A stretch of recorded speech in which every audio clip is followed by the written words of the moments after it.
A jammed hot end is a common problem with 3D printing and can even occur during a print. This is usually catastrophic, but can easily be remedied, and with a little bit of care can usually be avoided. First, check to make sure you are using the correct settings for the filament that is loaded into the machine. If the incorrect temperature is used, jams can and will most likely occur.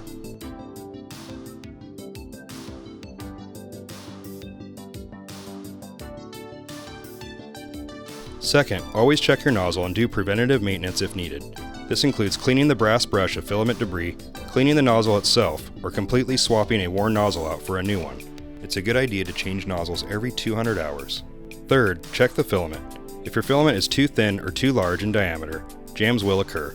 If you suspect the filament is the issue, cut off the thick piece and reload, or change the roll altogether. Old filament, especially nylon, can swell over time due to an increased presence of moisture. Fourth, check the feeder area of the hot end to make sure there isn't any debris stuck in the drive system. Check this area periodically. If you experience a filament jam, there are several areas to check. First, preheat the hot end 20 degrees higher than the preheat temperature.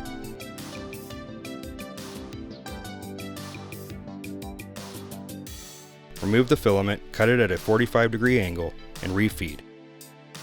Press prime several times to try and clear the hot end. If this didn't work, remove the filament and move on to the next step. If a higher temperature did not remedy the issue, inspect the nozzle.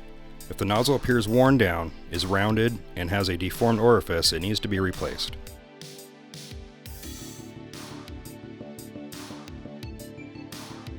If the filament jam is occurring during a print, check the first layer height carefully. If the first layer is too close to the build plate, it will cause the hot end to jam and the print will fail. Simply install a firmware version that prints further away from the build plate on the first layer.